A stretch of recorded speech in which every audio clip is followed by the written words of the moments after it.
Salut à tous, c'est Cyril71, bienvenue dans cette nouvelle vidéo. Nous sommes le mercredi soir du 15 novembre 2023. On se retrouve pour un nouveau point météo. Je vais vous parler de la dépression Frederico qui va nous concerner ce jeudi. Elle se creuse ce soir au large de la Bretagne autour des 1005 hectopascales. Vous voyez ici, elle va continuer à se creuser tout au long de cette nuit, jusqu'en début de matinée à peu près, avant de commencer à se combler en cours de journée sur la moitié nord. Alors, il y a eu pas mal d'incertitudes sur les modèles. D'ailleurs, il y en a encore ce soir, bizarrement, notamment entre le modèle Arome et Icon. Bon, grande différence ce soir entre ces deux modèles-là, mais globalement, sur les autres, on a un accord parfait. Du coup, c'est pour ça que j'avais attendu de faire ce point météo. Mais là, ce soir, globalement, la plupart des modèles sont fiables. Alors, on va regarder l'évolution de cette dépression. Alors, ce n'est pas une tempête, ce n'est pas la tempête Frederico, puisqu'elle va occasionner un fort coup de vent. Nous sommes pas loin des seuils de tempête, mais nous y sommes pas, donc elle ne peut pas être appelée tempête Frederico. Voilà. Mais en tout cas, localement, c'est sûr qu'on sera dans des rafales tempétueuses. Alors c'est parti, on regarde l'évolution, je vous l'ai dit, elle va continuer à se creuser jusqu'à 1000 hectopascales en cours de nuit, où elle arrivera du côté de la pointe bretonne vers 7 heures du matin, à 1000 hectopascales. Les vents les plus forts seront au sud immédiat du cœur de la dépression, comme d'habitude, là où les isobars sont les plus resserrés. Et puis sur la partie nord de la dépression, c'est surtout des fortes pluies. Et c'est là encore que ce sera très tendu pour cette journée de jeudi. C'est vers le nord de la Seine, une nouvelle fois les Hauts-de-France.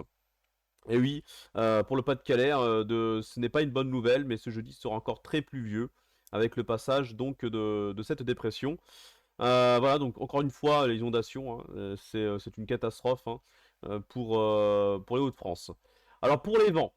Que va-t-il se passer? Alors, ça va commencer cette nuit à souffler par l'ouest, puisque vous voyez la dépression arrive ici, donc sur la pointe bretonne. Rien à voir avec une tempête, je vous l'ai dit.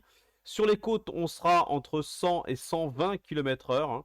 Voilà, donc plutôt entre 100 et 110 et 120 km/h sur les caps les plus exposés, entre notamment la pointe bretonne, le sud de la Bretagne, les pays de la Loire et jusqu'au niveau des Charentes. Voilà, donc en passant par la Vendée, Loire-Atlantique. Donc c'est là que ça va souffler le plus fort entre la fin de nuit et le début de matinée. Et puis très vite, la dépression va se déplacer sur la moitié nord au cours de la journée de ce jeudi, avec des vents qui vont s'engouffrer dans les terres jusqu'à 80 à 90 km/h. Voilà, donc ce sont des valeurs d'un fort coup de vent et non pas d'une tempête. Mais ça va quand même bien souffler. Localement, on pourrait avoir des bourrasques à 100 km/h. Mais globalement en plaine, ça sera 80-90 et ça sera comme ça jusqu'à l'est du pays. Pour les plaines avec la dépression, vous voyez, qui va se combler très doucement en se dirigeant vers le Grand Est. Pour les vents, en tout cas en montagne, ça va souffler en tempête. Sur les cimes du Massif central en particulier, notamment au sommet les plus exposés au vent d'ouest. Ça sera le cas également pour le Jura et les Vosges, avec des valeurs donc qui dépasseront largement les 100 km/h sur l'ensemble de ces reliefs-là. Donc prudence, voilà. Sinon en plaine, je vous l'ai dit, donc sur une large bande centrale du pays, depuis l'intérieur du Poitou-Charentes, Centre-Val de Loire, Pays de la Loire, et en particulier la région centre, Massif central, et ensuite en se dirigeant vers le nord-est, vers la région Grand Est, où là aussi ça va souffler donc très très fort. Je vous l'ai dit, 80-90 km/h sur toutes ces régions-là.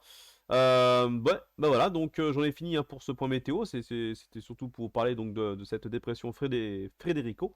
Voilà. Une fois que bon, elle va partir se combler au sud de l'Allemagne, vous voyez, dans la nuit de jeudi à vendredi. Donc là, ce sera la calmie complète. Et à partir de ce moment-là, bonne nouvelle, ça sera le retour au calme. Fini les pluies abondantes, toutes ces perturbations, ces coups de vent, ces tempêtes. Changement de synoptique pour la suite, pour notamment la semaine prochaine, où on va avoir le retour de l'anticyclone qui globalement va se confirmer. On n'a pas trop de besoin de vous le montrer. Voilà, on aura un peu d'humidité encore, mais globalement, ça sera quand même beaucoup plus calme dans l'ensemble. C'est ce qu'il faut retenir. Voilà donc pour ce point météo. Merci de l'avoir suivi. Passez une bonne soirée et un bon jeudi. Et à très bientôt. Ciao.